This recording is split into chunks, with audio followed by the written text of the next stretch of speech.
Do you have a dress that is too big and boxy in the waist and you want to tailor it up? Well, today I'm going to show you a technique where we're going to tailor it up, but we're not going to cut away any fabric or take in any seams. It's going to be an easy way to make the dress fit just how you want it to. We're going to be using a method called shirring. So by the end of this video, you're going to know how to shirr fabric and add this technique to existing garments to take them in. The nice thing about shirring is that it's elastic, so it's really comfortable to wear. It stretches and moves with you, but it gives you a nice tailored look. Just real quick before we start, if you're enjoying Sewing Anastasia, make sure you like, subscribe, and hit the notification bell. It really helps out the channel a lot. And if you want to learn even more about sewing, make sure you check out my online sewing classes and my in-person classes here in Chicago. There's links down below for everything.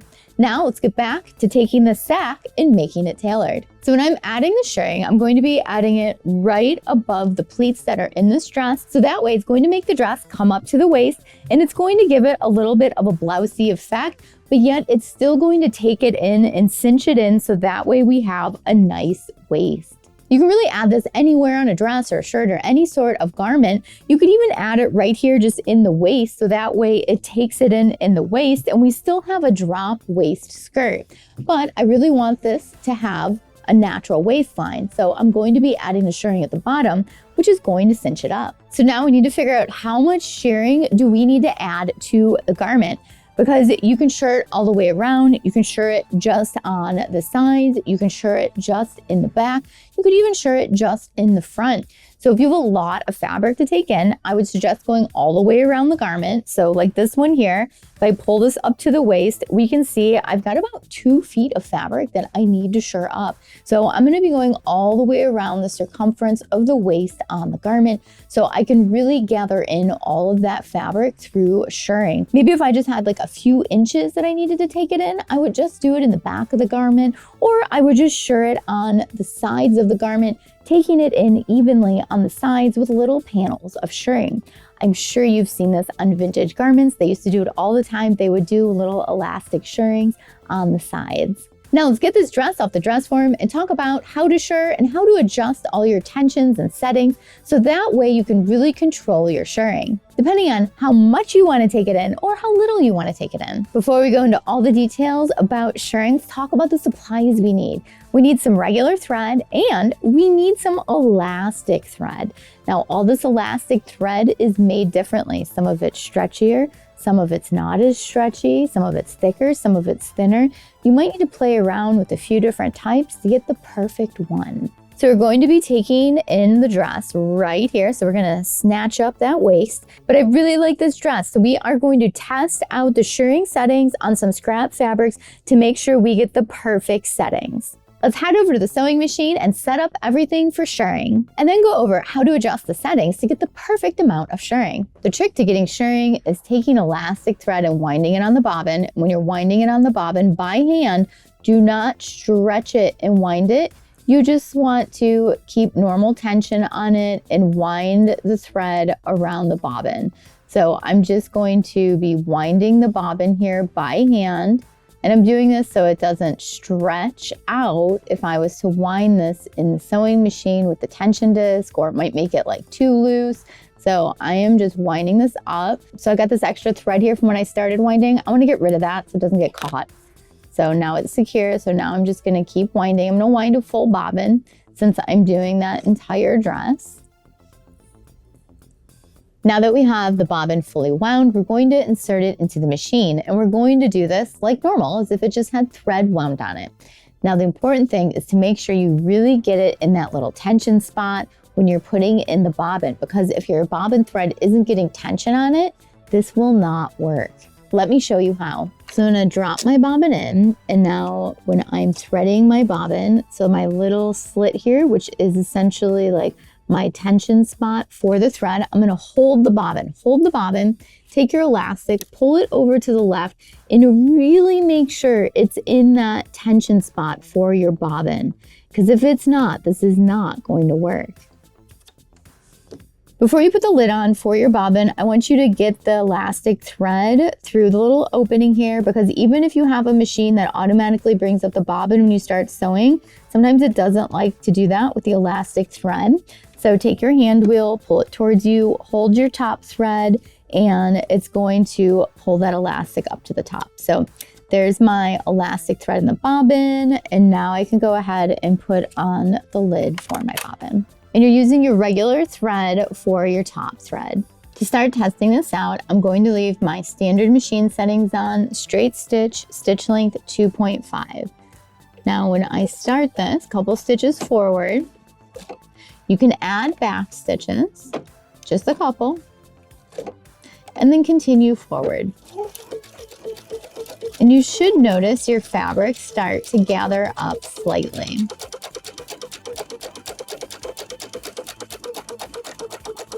Or a lot. Now the amount it's going to gather up can depend on the weight of fabric that you're adding the shirring to. When you get to the end, add a couple back stitches. Lift up your foot, pull out your project, make sure you're pulling out nice long threads, and then give it a cut. So now let's double check. So this one sheared up a lot without changing any settings. This is a pretty light fabric. So you can see when I stretch it, it stretches out flat. It should be stretching out flat when you stretch it, and then it's going to stretch back. So this here looks like it's shearing up about 50%, which is going to be great for the dress that I'm doing. But if you need to shear it up more or less, let me go over the settings you should be changing. So there's 3 things you can change to play with the settings on your machine to control the shirring. You can change your stitch length, making it longer or shorter. A longer stitch length is going to shear it up less. And you can also play with the tension on your thread. A higher tension on the thread is going to shear it up more. You can also play with the foot pressure on your machine. The higher the foot pressure, the more it's going to shear it. Less foot pressure is going to shear it less. Now that you've tested out the settings on your sewing machine and found the perfect level of shirring for your project, let's go over how you add it to the garment. So I've added some more rows of shirring to the fabric so you can really see what it's going to look like when we're done. And you can see when I pull it straight that those threads straighten out, nothing's popping or breaking. So we've taken that much fabric and we've condensed it into that much fabric. Now you need to decide where you want to add the shirring. It could be here at the waist all the way around, which I'm going to do. You could add it just at the front under the bust. You could add it just at the side seams. You could add it just at center back or center front. It is really up to you where you're adding this. I'm going to be going all the way around the waist, and I'm going to add a bunch of rows, about 6 inches of shirring, so that way we can really transform this dress. As far as the distance between each row of the stitches, you can do whatever you like, but I'm doing 3/8 of an inch. You could do a 1/2 inch, you could do an inch, really up to you. I'm going to suggest 3/8 of an inch. So that way the elastic ends up on the back / the inside of the project, and your thread is going to be on the outside of the project. So make sure you pick a matching thread. So now let's go shear up this dress and see how it transforms. I'm going to be starting at the side seam of the dress. I'm going to start a little bit up from the seam because there's seam allowance in here and it's going to be really thick. So I'm going to start right past that seam allowance. So don't forget, make sure you're adding your back stitches, and we are going to work all the way around.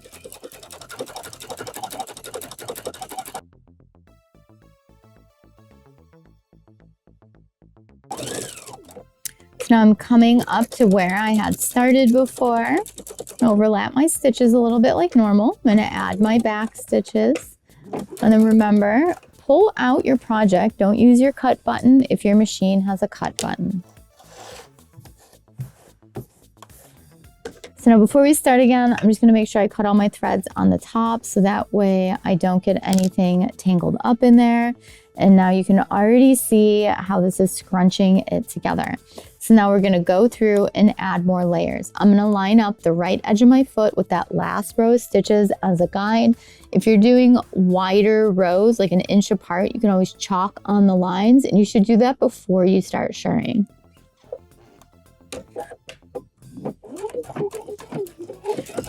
And when you're adding your next row, make sure your fabric is flat when you're coming up to it, essentially. So we don't want to be stitching in permanent gathers.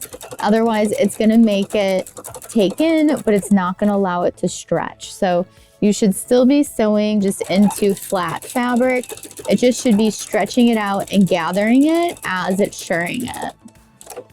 So if you take a look at the back of it, give it a little test, make sure it's still stretching.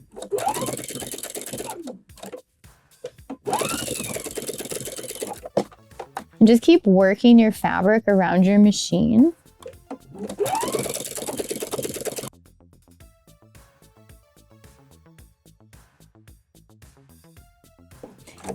Now I'm done with my second row, and I'm just gonna keep doing this until I have about 6 inches of shirring. And if we take a look, you can really see what it's doing here. It's gathering up that fabric, but it also stretches out when I stretch it.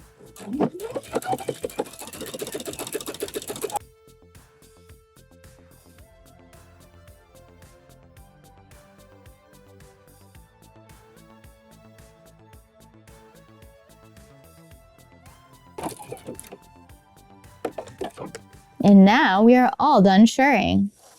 Let's take a look at this up close before I put it on the dress form. It is a dramatic transformation. Look at how the shirring just cinched in that waist, and it still stretches, so you are still going to have room to move and get it on, and it adds this beautiful texture and detail to the dress. The nice thing about this technique is that it tailors it to you, and if you go up a size or down a size, it's going to move with you. You don't have to worry about changing the size of your garment again. Look at this amazing, dramatic transformation on this dress. We tailored this dress using shirring. How cool is this? Before, this dress was big and boxy, it had no shape to it. But now it has more shape and more design because now we have a nice little blouse effect as well. Again, you don't have to do the blouse effect, but it really worked out for this design and it adds a unique twist to it. And don't forget, you can add just shirring to the sides, to the front, to the back. You don't have to do it all the way around a garment. You can just use this technique as a way to take something in and add another texture and design element to your garment. You could add it to the bottom of a sleeve even, or in the middle of a sleeve, or add it to different parts of a sleeve for a different effect. Or you can use it like we did here today, where you're taking something in with shirring and adding another design element. I hope you have a ton of fun adding shirring to your garments. I would love to know where you're going to add shirring to your garments to add some more design and take them in a little. Leave it down below in the comments. Thank you so much for watching Sew Anastasia today. If you have any questions, leave it down below and I'll get back with you as soon as I can. If you enjoyed the video today, make sure you like, subscribe, and hit that notification bell so you know when the new videos come out. And if you're already a subscriber, thank you so much for watching today. These videos are for you guys.